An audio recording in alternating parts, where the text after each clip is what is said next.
میں پہلی بات ہے کہ فیلڈ مارشل کا میں نمائندہ نہیں ہوں کہ فیلڈ مارشل کے سارے کاموں کو میں درست قرار دوں. تو فیلڈ مارشل کی باتیں فیلڈ مارشل سے پوچھا کریں. باقی جہاد فرض کیوں نہیں ہے یا فرض ہے, ہمارا کام ہے اصولی جواب دینا, اس کا امپلیمنٹ کرنا ہمارا کام نہیں ہے. وہ فوج کا کام ہے, وہ اپنی مجبوری کتنی ہے, کر سکتے ہیں نہیں کر سکتے, وہ بہتر جانتے ہیں. تو جس کی فیلڈ ہے اسی کو ساجے. مثال کے طور مثال سے ہٹ کے میں اصولی بات کرتا ہوں. جہاد اپنی استطاعت کے بقدر فرض ہوتا ہے. کبھی بھی شریعت میں وہ کام فرض نہیں ہے کہ لینے کے دینے پڑ جائیں. اس وقت پاکستان کی حالت یہ ہے کہ 3-4 ملکوں کا بارڈر پاکستان سے ملتا ہے, 4 ملکوں کا بارڈر, اور جن میں 2 طرف سے تو پاکستان بالکل انسیف ہے اور ایک ملک براہ راست نہیں لیکن وہ بھی واسطوں سے مداخلت کر رہا ہے. اور پھر آپ ملک کے اندر جو دھماکے ہو رہے ہیں وہ دیکھو. شیخ ادریس رحمہ اللہ تعالیٰ کو بعض لوگ کہتے ہیں بخاری پڑھانے کے جرم میں شہید کیا گیا. بخاری بہت سے علماء پڑھا رہے ہیں, سعودی عرب میں, مصر میں, فلسطین میں, پاکستان میں, یہاں مدارس میں, کسی کو شہید نہیں کیا گیا. شیخ ادریس کو شہید کیا گیا ہے. انہوں نے پاکستان آرمی کی اور پاکستان کی تعریف کر دی تھی سوشل میڈیا پہ, ان کو برا بلا کہا گیا اور بالآخر ان کو شہید کر دیا گیا. تو جس ملک کی یہ کنڈیشن ہو کہ کوئی عالم کنٹری کے یا فوج کے فیور میں بات کر دے, اور فوج کے فیور میں بات کرنے سے ان کا مقصد فوجیوں کی تعریفیں نہیں ہے, ملک بچانا تھا, کیونکہ اٹیک فوج پہ ہو رہا ہے, آپ کے مقابلے میں فوج کھڑی ہوئی ہے اسلام دشمنوں کے سامنے, تو ان کا مقصد تھا فوج کو موٹیویٹ کیا جائے, کیونکہ وہ حالات جانتے تھے شیخ ادریس صاحب کہ اگر یہ فوج راستے سے ہٹ گئی, عوام میں اس کا مورال ڈاؤن ہو گیا تو ہم تو گئے کام سے, پروگرام گیا ہمارا. اور میں بار بار کہتا ہوں اگر یہ فوج کمزور پڑ گئی, خدا کی قسم لا الہ الا اللہ, غزہ کو بھول جاؤ گے تم, غزہ کو بھول جاؤ گے غزہ کو, کیونکہ ایسی بوٹیاں نوچیں گے نا تمہاری انڈیا مل کے اور اسرائیل مل کے, تم تصور میں بھی تمہارے نہیں ہوگا, وہ بھول جاؤ گے وہ حالات. ابھی چونکہ پیڑے کھا رہے ہیں نا بیٹھ کے, لڈو کھا رہے ہیں بیٹھ کے, انجوائے کر رہے ہیں, احساس نہیں ہے. شیخ ادریس رحمۃ اللہ علیہ کو احساس ہو گیا تھا, انہوں نے عوام کی ملامت کی پرواہ نہیں کی. ان کو پتا تھا سوشل میڈیا پہ پوری قوم میرے خلاف ہو جائے گی, اور انہوں نے یہ بیان میں یہ بات کہی ہے, میں کسی سے ڈرتا نہیں ہوں, حق بیان کر رہا ہوں. تو ملک کو اور فوج کو فیور کیا. سوشل میڈیا پہ جو ان کو گالیاں دی ہیں, ذرا خیال نہیں کیا کہ ایک آدمی سفید داڑھی والا ہے, کتنا بڑا عالم ہے, اس کی کتنی خدمات ہیں. نا نا نا نا نا, بس سیاسی اختلافات میں اتنا آگے چلے گئے یار.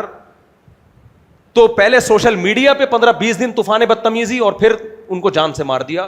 اس وقت پاکستان کو یا فوج کو جو فیور کرے گا اس کی جان خطرے میں ہے. مخالفین بھرے پڑے ہیں, آپ جا کے دیکھ لو. تو بہادری یہ نہیں ہے کہ فوج کی مخالفت کرو, بڑے بڑے صحافی ہیں, بہادری ہے اس وقت حمایت کر کے دکھاؤ. نہ قوم آپ کا ساتھ دے رہی ہے, جو بیوقوف لوگ ہیں, عقل مند تو ہیں, پڑھے لکھے ساتھ دیں گے آپ کا, نہ قوم ساتھ دے گی جو بیوقوف قوم. سوشل میڈیا بھی ساتھ نہیں دے گا, اور دہشت گرد آپ کے فیور میں ہو جائیں گے, کیونکہ وہ تو چاہ رہے ہیں کہ ہمیں ایسے لوگ چاہیے جو, خدا کی قسم میں اربوں روپے کما سکتا ہوں فوج کی مخالفت کر کے. آج میں فوج کی مخالفت شروع کر دوں, مجھے بیرون ملک کی ایجنسیاں اربوں روپے دیں گی, اربوں روپے, کروڑوں نہیں دیں گی, اربوں روپے دیں گی, اور تم سب میرے چاہنے والے ہو جاؤ گے, مجھے بہادری کا لقب بھی دو گے, بولے گے یہ بندہ ڈنکے کی چوٹ پہ حق بیان کرتا ہے, کسی سے ڈرتا نہیں ہے. لوگوں میں بھی بہادر بن جاؤں گا, ارب پتی بن جاؤں گا, لیکن مجھے خدا کو منہ دکھانا ہے. آپ کو پتا ہے میرے چینل کی ویورشپ بہت کم ہو گئی ہے جب سے فوج کی حمایت کی ہے میں نے, جب سے فوج کی حمایت کی, لیکن پھر بھی میں حمایت کرتا چلا جا رہا ہوں. بھاڑ میں جائے چینل ایسی کی تیسی. لوگ مجھے کہہ رہے تھے یہ ڈالر مفتی ہے. میں جب انڈیا نے جنگ شروع کی ہے نا, مودی نے, آپ کو پتا ہے بارڈر پہ گیا تھا, واگا بارڈر پہ فوجیوں کو ہم سپورٹ کرنے گئے تھے. ہمیں کسی خدا کی قسم فوجی نے نہیں کہا تھا کہ, یا آرمی چیف نے یا کسی آفسر نے کہا کہ جاؤ واگا بارڈر پہ فوجیوں کو تسلی دو, اتنے پیسے دیں گے. لا الہ الا اللہ, مسجد میں بیٹھا ہوں, ہمارے دل میں خود خیال آیا, حضرت مفتی عبدالرحیم صاحب کے دل میں خود خیال آیا, یار پوری قوم نے ساتھ چھوڑ دیا ہے, جا کے ان کو تسلی دو, انڈیا نے اٹیک کی دھمکیاں دے رہا ہے, فوجیوں کا مورال بلند کرو. ہم گئے وہاں پہ, ہمیں اس کی قربانی کیا دینی پڑی, ہمارا چینل انڈیا میں بین. سب سے زیادہ ویورز ہمارے انڈیا کے تھے. اب لوگ کہہ رہے ہوتے ہیں مفتی صاحب آپ کے چینل پہ وہ ویوز نہیں آ رہے. بھائی زیادہ تر ویوز ہمیں کہاں سے ملتے تھے, انڈیا سے. وہ چینل ہی اڑ گیا. پھر آدمی کو افسوس نہیں ہوگا. اس کے بعد لوگ نیچے کہہ رہے ہیں ڈالر مفتی. ڈالر صحافی وہ ہیں جو اس وقت پاکستان کے خلاف بول رہے ہیں, ان کو باہر سے پیسہ مل رہا ہے دبا کے پیسہ مل رہا ہے ان کو. تو شیخ ادریس رحمۃ اللہ علیہ کو شہید کیا گیا ہے بخاری پڑھانے کی وجہ سے نہیں. ہمیں حق بولنا چاہیے, ہم کیوں نہیں بول رہے لوگوں کے سامنے حق. ان کو شہید کیا ہے فوج اور پاکستان کی حمایت کی وجہ سے. اور کے پی کے میں جو عالم اس وقت فوج کی حمایت کرے گا اس کی زندگی خطرے میں ہے. تبھی ہم جو علماء کے پی کے میں ہیں ان کو کال کر کر کے کہہ رہے ہیں آپ فوج کی حمایت نہ کرو. اس لیے نہیں کہ ہمیں پاکستان سے محبت نہیں, اس لیے کہ ان کی زندگی خطرے میں ہے. ہم کہتے ہیں جب آپ فوج کی حمایت کرو گے آپ کو اڑا دیں گے, تو حکومت کو لازم ہے کہ آپ کو سیکیورٹی دے. حکومت تو سیکیورٹی دے نہیں رہی ہے, تو کیوں اپنی زندگی کو خطرے میں ڈال رہے ہو؟ تو اس لیے جو بھی پاکستان کی یا فوج کی حمایت کرے گا, گیا وہ پروگرام بڑھ گیا اس کا. تو یا تو بہت سخت سیکیورٹی لے کے گھومے, جیسے مفتی عبد الرحیم صاحب گھوم رہے ہیں. مفتی عبد الرحیم کو پوری دنیا سے خطرہ ہے. جن کو تم لوگ درباری اور سرکاری اور پٹھو اور فلانا کہتے ہو, مفتی عبد الرحیم نہ عوام سے ڈرتا ہے کہ لوگ کیا کہیں گے, اور نہ وہ پیسوں کا لالچی ہے. مفتی عبد الرحیم کے پاس خدا کی قسم ایک بالی زمین نہیں ہے, کسی کے پاس کوئی جائیداد نہیں ہے. بچوں کی حالت میں جانتا ہوں, میرے شاگرد ہیں, اپنے پاس کوئی جائیداد نہیں ہے. باقی بڑی بڑی گاڑیوں میں گھومتے ہیں, وہ مجبوری ہے ان کی بڑی گاڑیوں, مریدوں نے ان کی خدمت کی ہے اس لیے کہ سیکیورٹی تو دینی ہے نا, یا ترنے والا بنا دیں. اور سیکیورٹی کی اتنی شدید ضرورت کیوں پیش آ رہی ہے؟ کیونکہ سب کو پتہ ہے یہ پاکستان سے محبت کرتے ہیں, پاکستانی فوج کو پروموٹ کرتے ہیں. لا یخافون فی اللہ لومۃ لائم, کسی ملامت کرنے والے کی ملامت کی پرواہ نہیں کرتے. کیونکہ مفتی عبد الرحیم صاحب نے جو تاریخ اور ہسٹری کا مطالعہ کیا ہے, میں اور آپ وہاں تک پہنچ نہیں سکتے. وہ کہتے ہیں وہی غلطیاں ہم دہرا رہے ہیں جو ماضی میں دہرائی گئی ہیں. یہی بغاوت پہلے ہوئی تھی بنو امیہ کے خلاف, اس کا خمیازہ بھگتا ہم نے, مسلمانوں کی فتوحات رک گئیں. پھر یہی بغاوت ہوئی بنو عباس میں, شیعہ سنی لڑائیاں ہوئیں اور جو کچھ ہوا, پھر تاتاریوں نے حملہ کیا, گئی خلافت, دوبارہ بغداد کی خلافت نہیں آئی. پھر یہی کچھ ہم نے ہندوستان میں اور خلافت عثمانیہ میں ہوا. خلیفہ ترک خلیفہ بار بار مسلمانوں کو کہتا تھا کہ یہ فرانسیسی ہیں جو تمہیں خلیفہ کے خلاف ورغلا رہے ہیں, یہ تمہاری خلافت توڑنا چاہتے ہیں, ان کی باتوں میں مت آؤ. مگر ینگسٹر فرینچ کے پروپیگنڈے میں آ گئے, خلافت عثمانیہ گئی اور دوبارہ اس کا نام و نشان ختم. مغلوں کے ساتھ یہی ہوا. تو اب وہ کہتے ہیں یہ چھوٹے چھوٹے ٹکڑے بچ گئے ہیں مسلمانوں کے, ان کو تو بچا لو.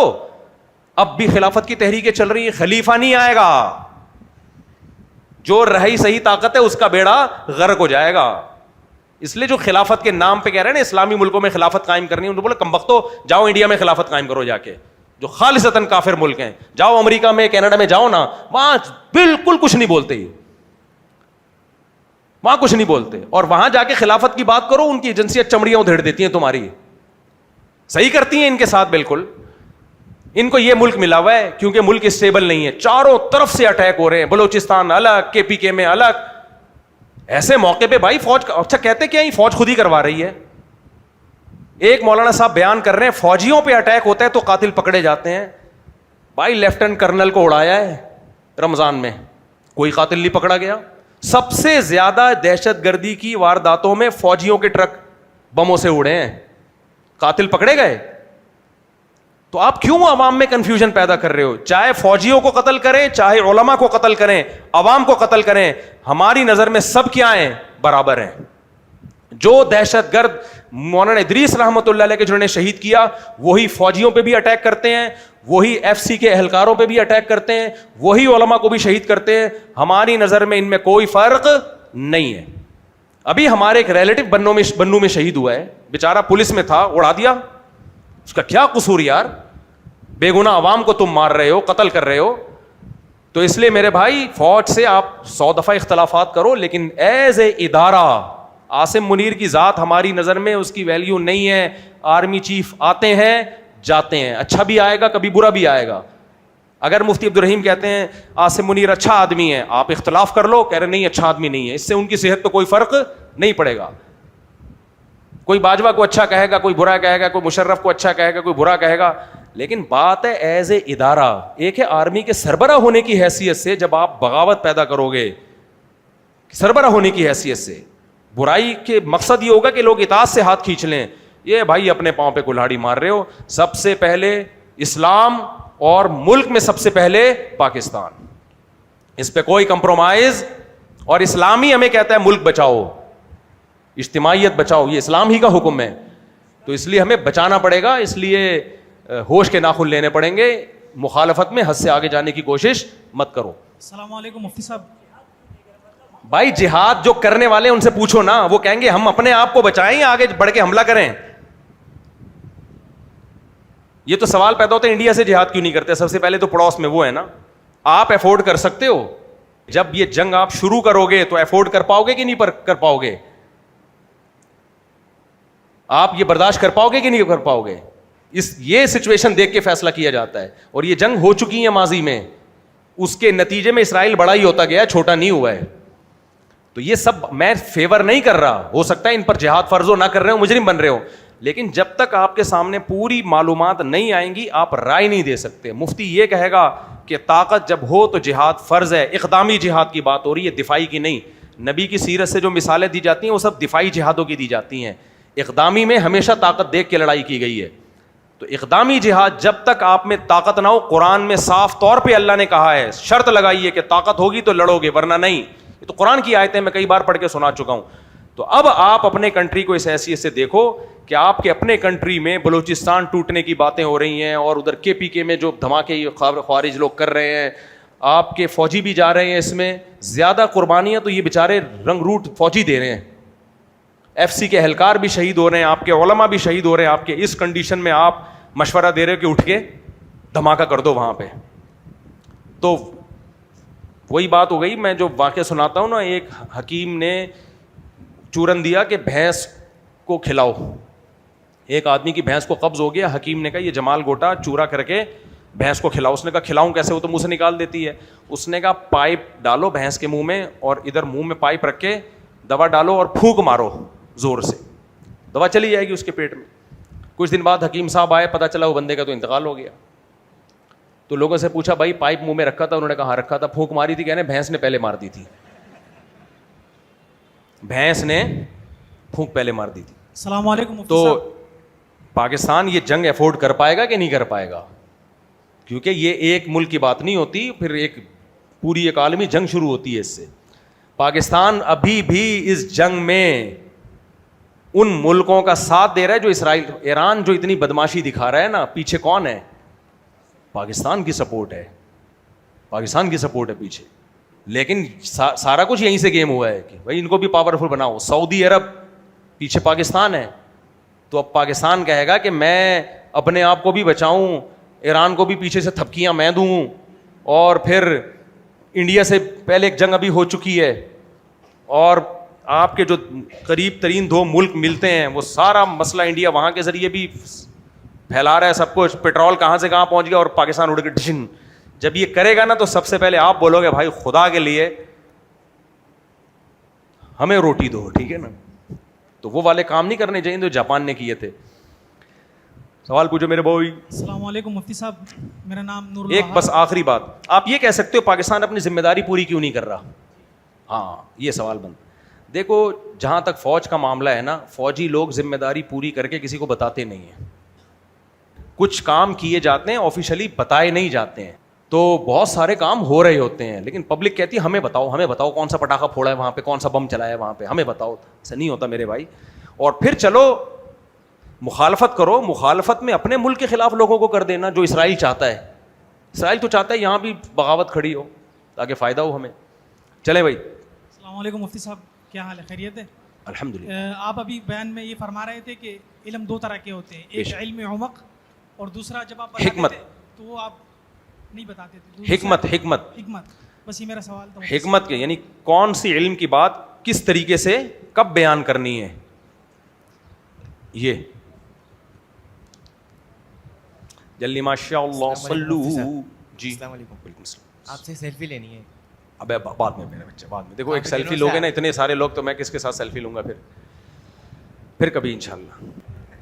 ابھی سب آ جائیں گے, میں نے آپ کو پرمیشن دے دی نا تو پوری لائن لگ جائے گی. السلام علیکم. وعلیکم السلام. یہ جو اجتماعی قربانی جو ہوتی ہے, اس کا جو اس میں جو آپ نے بتایا تھا مسئلہ کہ کلیجی کے گوشت میں کلیجی اور کلیجی میں گوشت, تو اگر اجتماعی قربانی کا جو نظام چلا رہے ہیں وہ اگر یہ نہ کریں اس کا اہتمام, اجتماعی قربانی کا جو گناہ ہوگا کس کے اوپر جائے گا؟ اگر نہیں کرنا پڑے گا. اچھا, اجتماعی قربانی میں جب 7 حصے دار ہوتے ہیں اور سب اپنا حصہ لے کے جاتے ہیں تو اس میں لازمی کرنا پڑے گا. ایسے